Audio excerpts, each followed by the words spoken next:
السلام عليكم ورحمة الله وبركاته. شركة runtii waxaan u qabanay kow marka uu horeysay inaan isfaham ka yeelano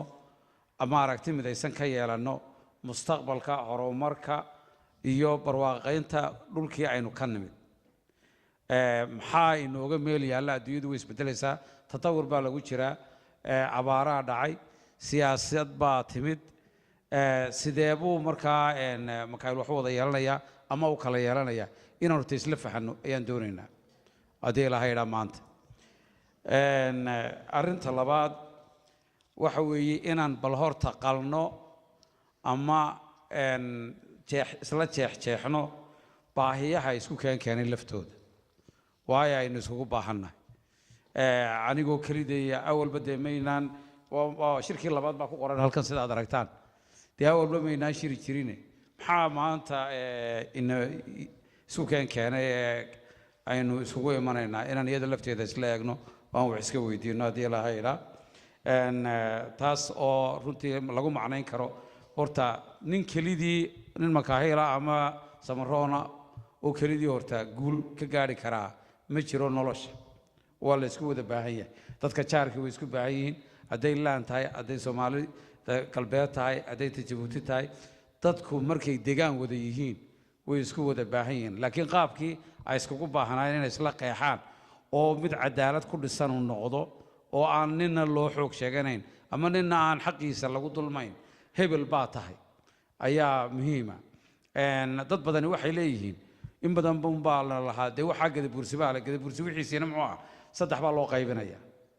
saddexdii markaa makaahilka way anfici weyde marka waxaan leenahay haddii aanay ina anfacayn wixii ina anfacaya aan la soo wada baxno haddii ilaahay idhaa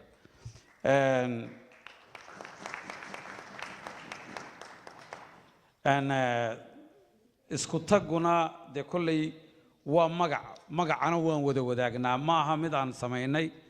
ama samaysmay intii maxamed cali jiray waa abtirsiin taas somaliland oo dhan ay ku wada abtirsanayso ee gobolka lagu abtirsanayo deegaanka lagu abtirsanayo magaca la sheeganayo uun baynu isku keentay intayna halkaa joogtaa marka dee in dadku ay xisaabtamaan oo ay ku xisaabtamaan wixii ay waxoogu gooyaan ayaa muhiima haddii ay noqon weyday maxaa taqaanaa ee ay noqotay ayaa taqaan siyaasaddii ama nidaamkii dhulka yaallay somaliland oo dee kuwa xamar baaba waxay ku xisaabtamaan wax 4.5 la yidhaa laakiin innaga 4.5 ma jiree waa reer hebel baa tihiin reer hebelkii oo aan la kala sheegayn marka waxaan u baahannahay reer hebel intuu goosto inuu helo wixii uu xaq u leeyahay arrinta labaad ee maanta aan isugu nimidnay waxa weeyaan dhulkii waxaa jira isbedello badan baa ka dhacay odayaal baa shiray dhallinyar baa shirtay xalay u dambeysay 600 oo gabdhood oo jaamiciyiin ah ayaa ku shiriyey boorama oo makaahila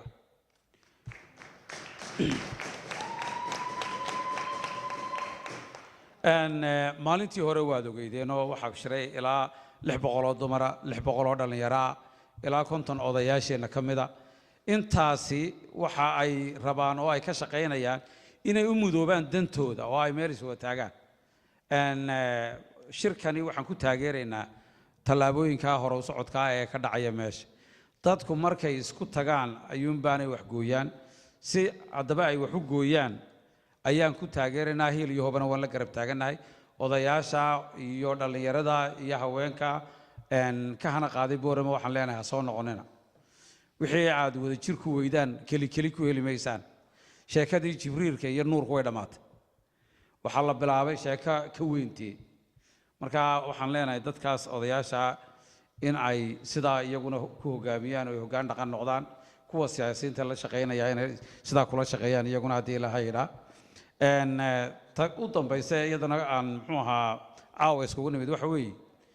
inaan taageerno oo aan hiil iyo hooba isla garab taagno maxamed cali cabdi iyo xisbigiisa wadani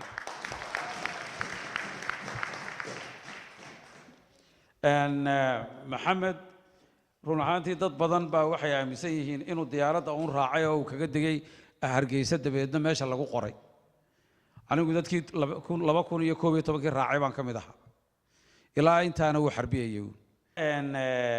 haddii aan u soo noqday isfahamkeena siyaasadeed waxaan doonaynaa maanta in maxamed isagu wixii uu baxayay uu baxay xisbiga maanta wixii uu qaban buu la qabayaa hadduu helo cirana isna wuu helay hadduu waayana wuu waayaya laakiin arrinka innaga inoo yaalla reer makaahil muxuu yahay arrinka inoo yaalla waxa weeye meesha siyaasaddii waxay noqotay blocks ama dhardhaar bay noqotay makaahilow miisaanka aad leedahay muxuu yahay aad wax ku doonaysaa maxamed cali iska daa isagu cur wax la qabaa laakiin adigu haddii aad maxamed cali daba taagan tahay dee maxamed baa waxii keenaya inaad tiraa maa wixii layna siiyo inaan qaadanno waxaan u baahannahay inaan idhaahno waan ka qayb gelinayo waan inla leenahay xisbigii waxa weeyaan sidaad aragtaan waddankii somaliland oo dhan baa imika ku soo baxay oo isaga ku soo biiray waanu helayaa uu guulaysanayaa waddanka isagaa qabsanaya sababtaa wax kaloo bedela ma yaallaan haddaba wax allaaliya wixii inaan haldoor ahaa iyo wax allaaliya wixii reer minsiilac ilaa ceergaabo xisbigana iskugu yimaadeen nin walbana wax buu doonayaa adigu waxaan doonayaa waxaad doonaysaa haddaba makaahilow inaad makaahilnimo ku doonato ee aanad aniga reer nuurnimo ii daba fadhiisan ama inaan maxamed cali u daba fadhiisan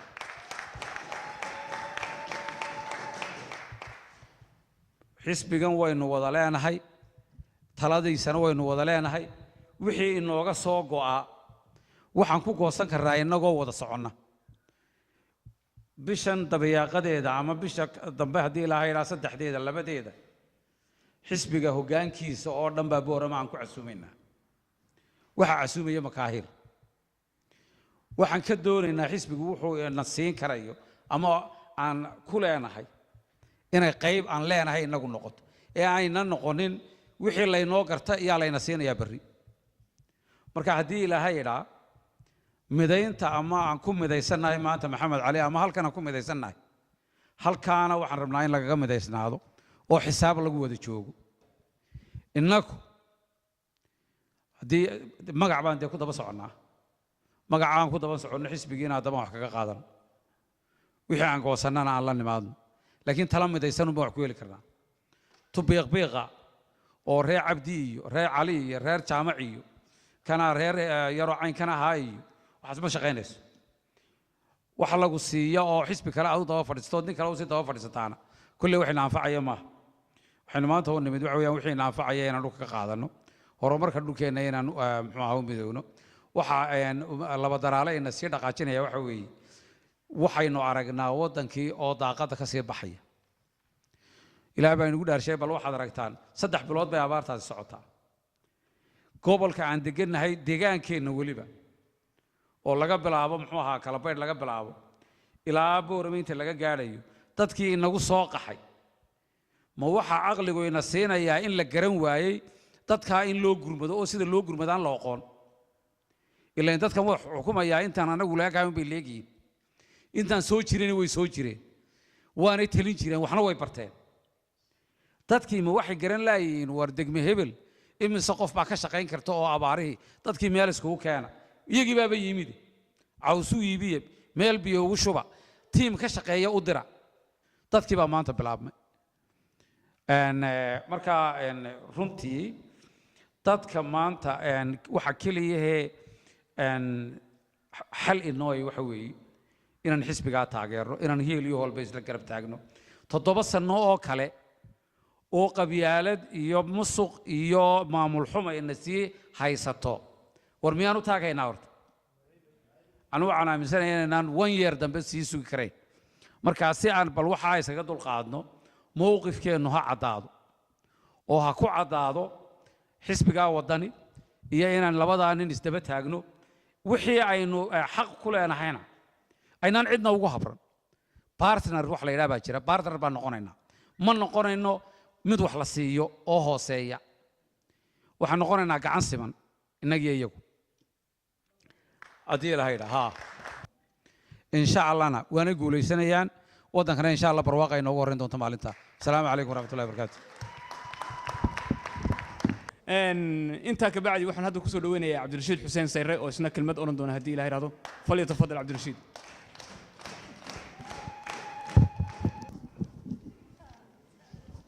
السلام عليكم ورحمة الله وبركاته. دمانتين بوين سلام يا دتكينا شرفت لي يا تاجن. ما أنت وقت أنا تاجن هاي وحويان شركة أنا نسوني مني وحضر صعود شركة هراء وقبلني أو دعاي تاريخي ما حسستي فاكتي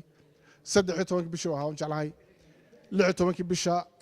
ديسمبر بعد ما ها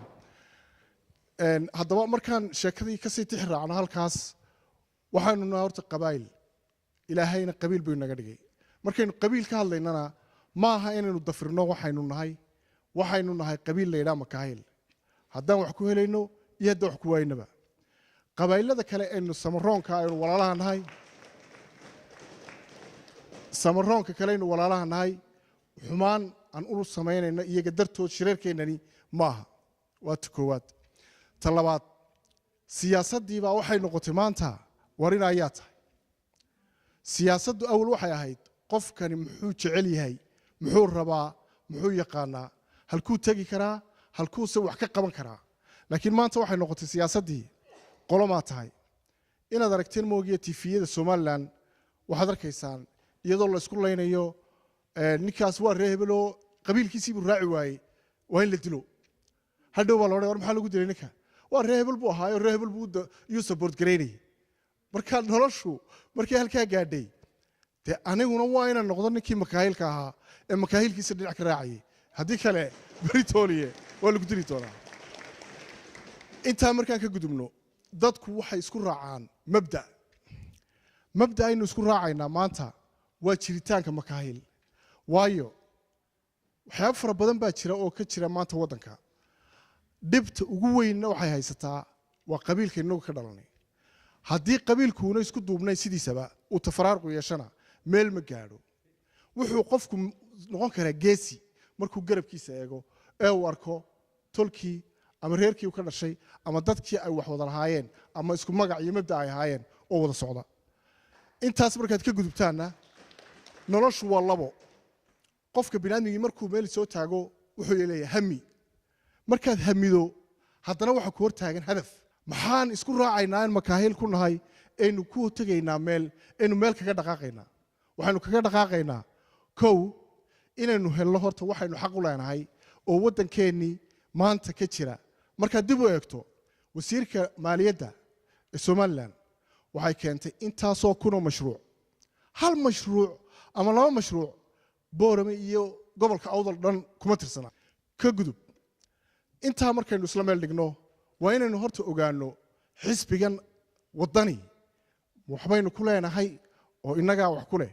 mise waynu ku biiraynaa oo xisbigaynu ka mid noqonaynaa qofku marka uu ku biiraya xisbi waa gorgortan waxaad leedahay waxana waan doonayaa dee waxana qaadan maayo waxana waad iga helaysaa dee waxana waan diiday laakiin haddaad noqoto waar hebel iyo reeb waxaan xasuustaa berigii la soo saarayey ninka la yidhaha sayli ceemika mantka madaxweyne ku-xigeenka iyuu siraanyi yidhi xilahay furan ninkani hadduu meesha madaxweyne ka noqdo inaa cali baa markaa la reebayey saylici markaa waxaa lagu yidhi dee wixii lagu akhriyaba waa inaad yeesho haddaad saas maanta aan ugu biirno xisbiga waddani dee halkaa baynu joogaynaa waynu ka sii soconnaa haddaynu laakiin la nimaadno mabda' midaysan oon waxna ku kordhinno waxna aynu doonayno waxaan ku kordhiso qofka waad kula sheergarayn kartaa waxaad kartaa waxna waa qalad dee waxaygii maaha laakiin haddaad cidlo istaagto oo sida ragga qaarkii aad tidhaahdo telefoon intaad soo dirto war niyo tv-ga maanta niyow ninkaa wasiirka hebel si xun buu hadlayey maxaa loola hadli waayey oo tidhahdo war niyo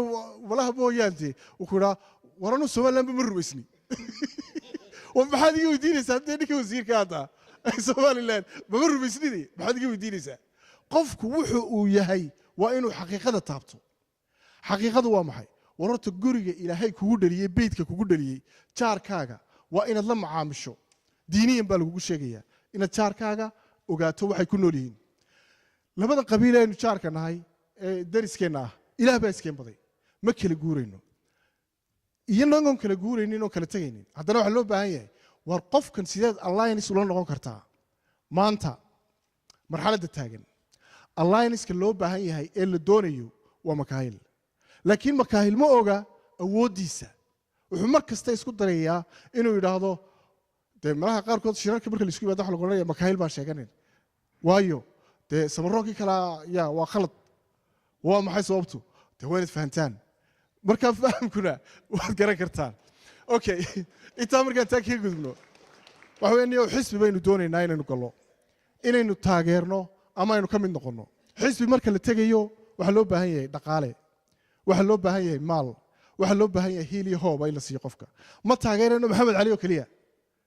anuu waxbaan doonayaa nimankaa meesha fadhiya saaxiibadayna waxbay doonayaan dumarka laftarkooda waxbay doonayaan hamiga nololeed baa ku siinaya inaad waxaa noqoto nin xisbigaa intuu ku biiro ka midha dhaliya oo qaata xaqiisa xaqaaga haddaad qaadan weydana haddaad xaqaaga qaadan weydo maantana waxaa kugu iman doonaa inaad noqoto nin koyto ah oo kolba meel u sii cararaa ama nin kale daba joogsada midunba haddaba iga talaa waniyow hamigeenna nin waliba wuxuu ku hamiyayo ilaahay haw siiyo laakiin hadafkeenna aan midayno hadafkeennuna ha noqdaa inaynu noqonno xisbigaa waddani oo maanta inoo bannaan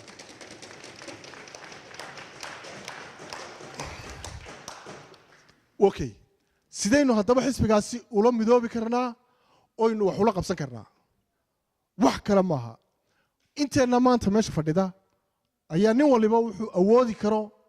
oo jeebkiisa iyo maskaxdiisa iyo caqligiisa ma aha xisbiga inaad ku biirto ood dhegaysato nin la yidhaa ninkani waa nin reerbariyo hawd buu ka yibitay inaad dhegaysato maaha waa inaad adigu wax u keento oo tiraa war seen waa qalad sidanaa saxa markaasaad xaqaaga aad kula xisaabtami kartaa qofka intaan hadalku hadduu igu sii batana ninkan wuxuu leeyahay waxoogaa naga yaree waxaan odhan lahaa oon anugu hadal ku soo gunaanidi lahaa waxaan u baahannahay inaynu shirar dambe isugu nimaadno aynu ka muuqannana meelaha lagu xafiiltamo iyo meelaha lagu wada hadlo si aynu u helno cadkeenna cadka qofka biniaadmigii uu helaa waxay ka muuqataa hadba dadka uu ka dhashay iyo meesha uu ka yimtay السلام عليكم ورحمة الله وبركاته